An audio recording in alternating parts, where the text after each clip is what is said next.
ধারাবাহিক আসার আগেই গুরুতর অভিযোগ করলেন এই মেগা যিনি লিখছিলেন।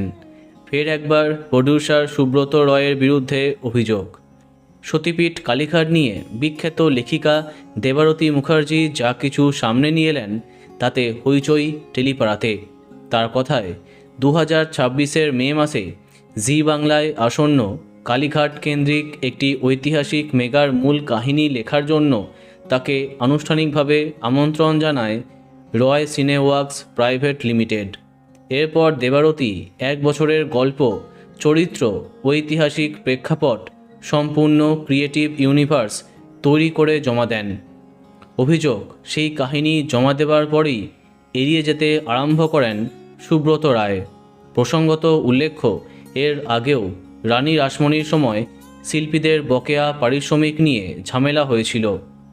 দেবারতী জানান, সুব্রত রায় বয়স্ক মানুষ, রানী রাসমণির প্রযোজক, তাই প্রথমে রাজি না হলেও পরে বিষয়টা গুরুত্ব দিই।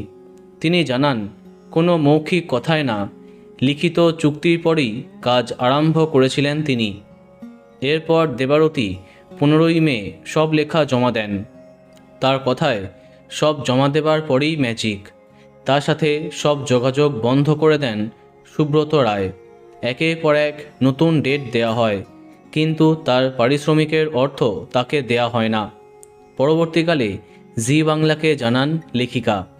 তারপর চ্যানেল কর্তৃপক্ষের চাপাচাপিতে তাকে একটি চেক দেয়া হয়।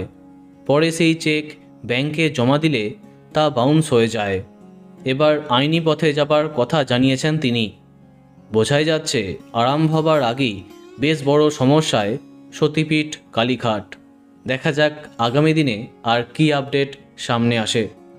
তো বন্ধুরা, এই বিষয়ে তোমার কি মন্তব্য কমেন্টে জানাতে পারো। আর এই রকমই আরও অনেক ভিডিও পেতে সাবস্ক্রাইব কারেন্ট বস। ধন্যবাদ।